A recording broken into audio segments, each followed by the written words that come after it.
Hari ini banyak orang terlihat baik-baik saja, tapi di dalamnya cemas, takut akan gagal, takut akan dinilai orang lain, dan takut akan masa depan. Kita hidup di era informasi berlebihan, tapi mental kita sering rapuh menghadapi tekanan kecil. Masalahnya bukan kurang motivasi. Masalahnya kita tidak pernah benar-benar belajar bagaimana menghadapi ketakutan. Hari ini kita belajar tentang keberanian. Bukan keberanian tanpa takut, tapi keberanian tetap bergerak meski takut. Ini terinspirasi dari sebuah buku berjudul The 50 Law yang ditulis oleh Robert Greene dan 50 Cent. Buku ini lahir dari kolaborasi unik, seorang penulis strategi dan seorang rapper yang tumbuh di lingkungan keras. Intinya sederhana, tapi radikal. Ketakutan adalah musuh terbesar manusia modern.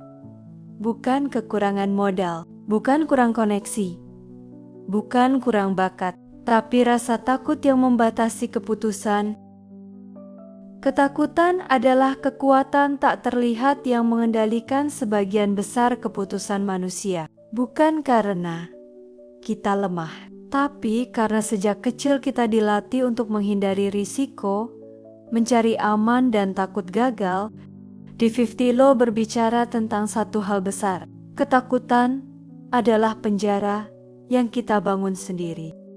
Robert Greene dan 50 Cent menunjukkan bahwa orang yang benar-benar kuat bukanlah orang yang tidak pernah takut. Mereka adalah orang yang menghadapi realitas secara langsung, tanpa ilusi, tanpa dramatisasi, tanpa mengasihani diri sendiri. Ketika kamu menatap kenyataan apa adanya, sesuatu berubah. Ketidakpastian tidak lagi terasa seperti ancaman mutlak. Ia menjadi medan permainan.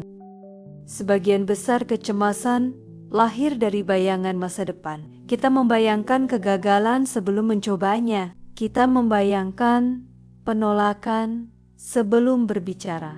Kita membayangkan kehancuran sebelum bergerak. Padahal seringkali realitas jauh lebih sederhana daripada cerita di kepala kita. Buku ini menekankan pentingnya menjadi realistis secara radikal.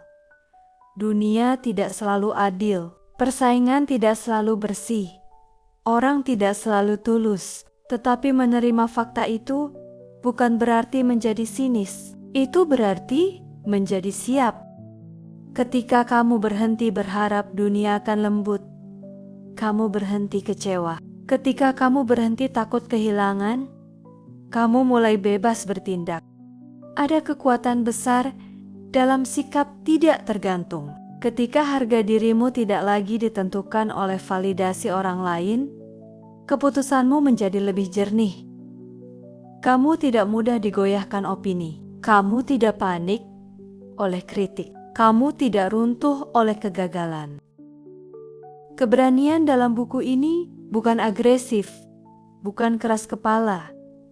Ia adalah ketenangan di bawah tekanan. Ia adalah kemampuan melihat krisis sebagai peluang belajar. Ia adalah kesediaan untuk beradaptasi tanpa kehilangan identitas.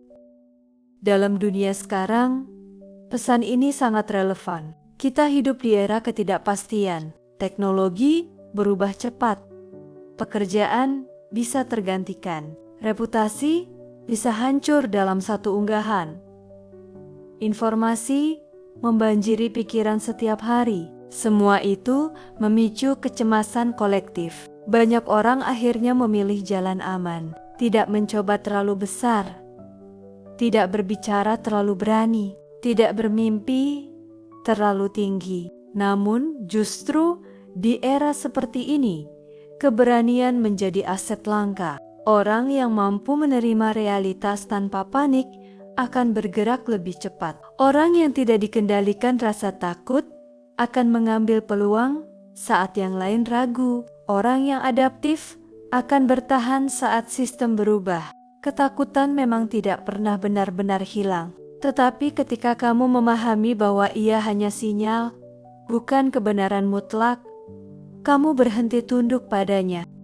Pada akhirnya, kebebasan bukan tentang situasi eksternal. Ia tentang tidak dikendalikan rasa takut internal. Dan mungkin itulah hukum ke-50 yang paling penting. Ketika kamu berhenti takut kehilangan segalanya, kamu justru menjadi lebih sulit dikalahkan. Pada akhirnya, hidup tidak pernah benar-benar aman. Tidak ada pekerjaan yang sepenuhnya stabil.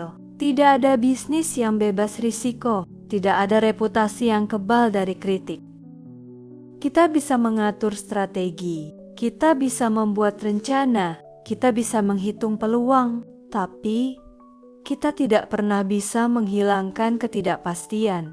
Dan disitulah banyak orang berhenti. Mereka menunggu waktu yang lebih tepat, menunggu rasa percaya diri yang lebih kuat, menunggu situasi yang lebih mendukung. Padahal, waktu yang sempurna hampir tidak pernah datang. The 50 Law mengajarkan sesuatu yang sederhana, namun mengguncang. Ketika kamu menerima bahwa hidup memang penuh risiko, kamu berhenti terkejut oleh risiko itu. Ketika kamu menerima bahwa kegagalan mungkin terjadi, kamu tidak lagi lumpuh olehnya. Ketika kamu menerima bahwa kritik itu wajar, kamu tidak lagi dikendalikan olehnya. Keberanian bukan tentang berteriak paling keras, bukan tentang terlihat kuat di depan orang lain.